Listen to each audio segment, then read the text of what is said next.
Hello everybody and welcome to this tutorial. Today I will be talking about how you can configure proxy chains to work in combination with Tor in order to anonymize traffic, not only web browsing traffic, but rather instead all network related traffic generated by pretty much all of your applications.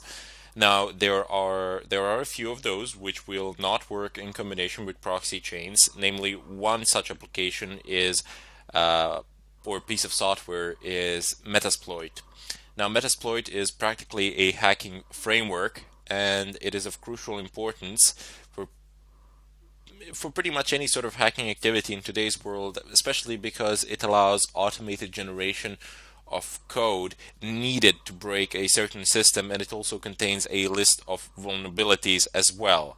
However, what I want to do here today is show you how you can anonymize pretty much all footprinting traffic or Nmap or traffic generated by Nmap when you're gathering information, or even your web browsing traffic in a different fashion other than using a Tor browser, and how you can cover your tracks in general no matter what you are doing pretty much.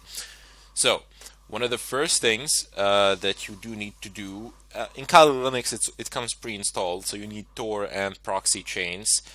These two things you would install on some other systems, Linux systems or Windows systems, doesn't matter. Tor is kind of tricky. I have seen versions where Tor is not installed by default, and I have specified in the previous tutorial, I do believe, how to install Tor, no problems. But yeah, what you would need to do here is simply configure and not install anything. So let's just navigate over to the etc proxychains configuration file, nano slash etc proxychains.conf. Press enter, and there we go. We are in the configuration file. Let me just expand this actually. And what Proxychains is, well, it gives you an ability to route your traffic through a series of proxy servers and stay anonymous in such a fashion by hiding behind them, or by having them forward your requests so that it looks to the other side that your requests are coming from them as opposed from you. Surprisingly enough, there are a large amount of free proxy servers out there that you can use, but they're not very stable. They go up and down and they're not very fast. So for specific targets, they can be useful, not for brute forcing, not for any form of brute forcing attacks.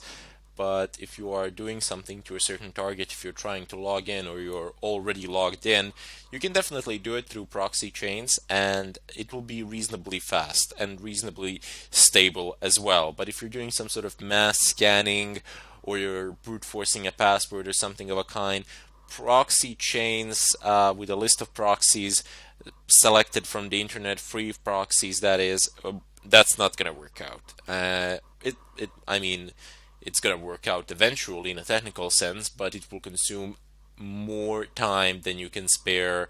And by more time than you can spare, I mean like a month or two to do a simple scan. So that's not an option there. There are other ways of doing that. Uh, but for the time being, I just want to show you how you can use proxy chains, how you can configure it actually, because it's really useful. I use it fairly often. A lot of people do, and it's a fantastic piece of software. So first off, you have types of proxies here which you can use. You have HTTP, SOCKS4, and SOCKS5. Now there are fundamental differences between these protocols. You always want to find yourselves a SOCKS5 proxy, as that is the best possible one that has the ability to anonymize all sorts of traffic. HTTP, well, as the name itself says, it's for HTTP traffic, and SOCKS4 is very similar to SOCKS5, but it does not support IPv6 protocol, and it does not support UDP protocol. So this can be, SOCKS4 can be rather problematic. You always want to make sure that you're using SOCKS5 wherever and however. Anyway, down below you have these options which we will go over. So basically, how you enable these options. You don't need to type in some complex lines of code or anything of a kind. Basically, just delete the hash, and that's it. Save the file. The option is enabled. This hash presents a commented outline, meaning that the system reading this file will ignore it if there is a hash. If there isn't a hash, it will take it into consideration and interpret it accordingly. Anyway, what we have here are statements which allow us to specify how we want our traffic to be routed. So first off, we have dynamic chain. Dynamic chain is an option which you will find people using the most. It is most commonly used option, a preferable one, and honestly I think it's the best one, primarily because it's the most stable one. And here's why. Suppose you have A, B, C, D proxies, so those are some servers with IP addresses with open ports, and if you have a strict chain policy like we have here, you will only be able to access any site on the internet in general by going through A, B, C, D. So you have to go through all of them, and you have to go through in that specific order, A, B, C, D. And that's not always a good thing. I mean, if you're paying for 5 proxies, that's not a problem because they will always be operational, they will always be up, and why not? That's not a bad option there at all. However, most people use free proxies and they don't tend to pay for them. Why would you pay for 5, 10 proxies for a simple scan or something of a kind? They're not free, they cost money. They're not that expensive either, but still, I mean, the act of paying itself identifies you, and it kind of diminishes the amount of anonymity you have on the net. There are some complex payment methods which you can use to anonymize yourself, but still, it's far simpler to simply go ahead and use dynamic chains. So I'm just going to go ahead and uncomment, and I'm going to uncomment this line. Go ahead down below and comment this line out. So strict chains will no longer be used. I will be using dynamic chains. One more thing to note here is that if you want to use proxy chains in combination with Tor, so if you want to route all of your traffic through the Tor network, not just the web traffic, you must enable dynamic chains. I mean, there is a chance that it will work with strict chains, but due to the instability of Tor nodes, it is highly unlikely. You will need dynamic chains, and that is why I am using them today.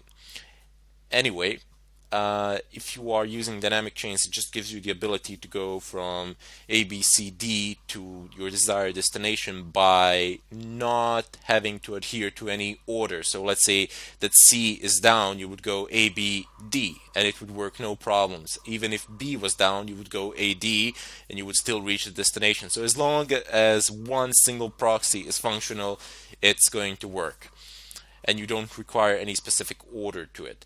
Down below, you have a random chain. Now, random chains are, in effect,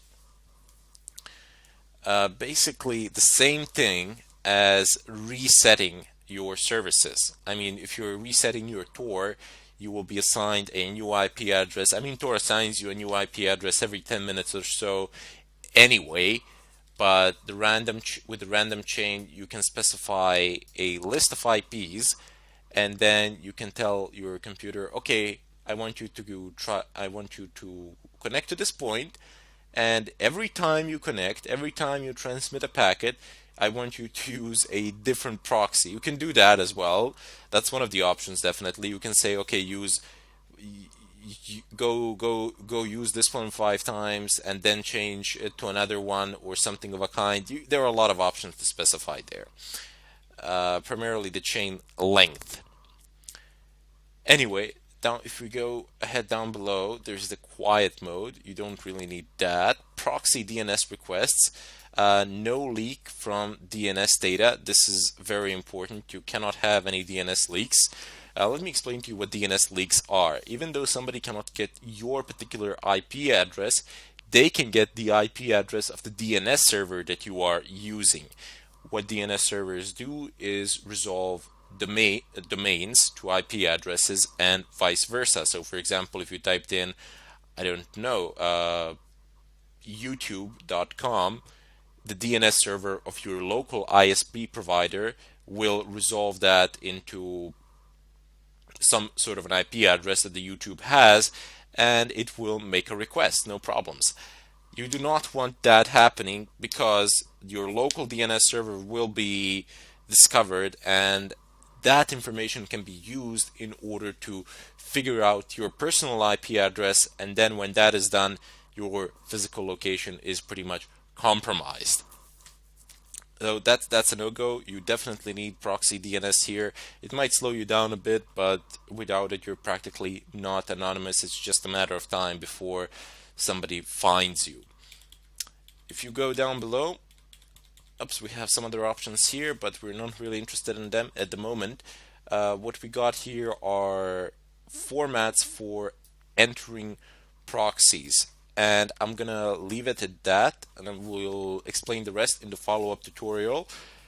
But just a keynote before you go into the next tutorial, have a look at these. You don't need to go on the net or read anything about it. Just have a look at the format here, how they are written. This is an example of proxy chains and how you can write them down.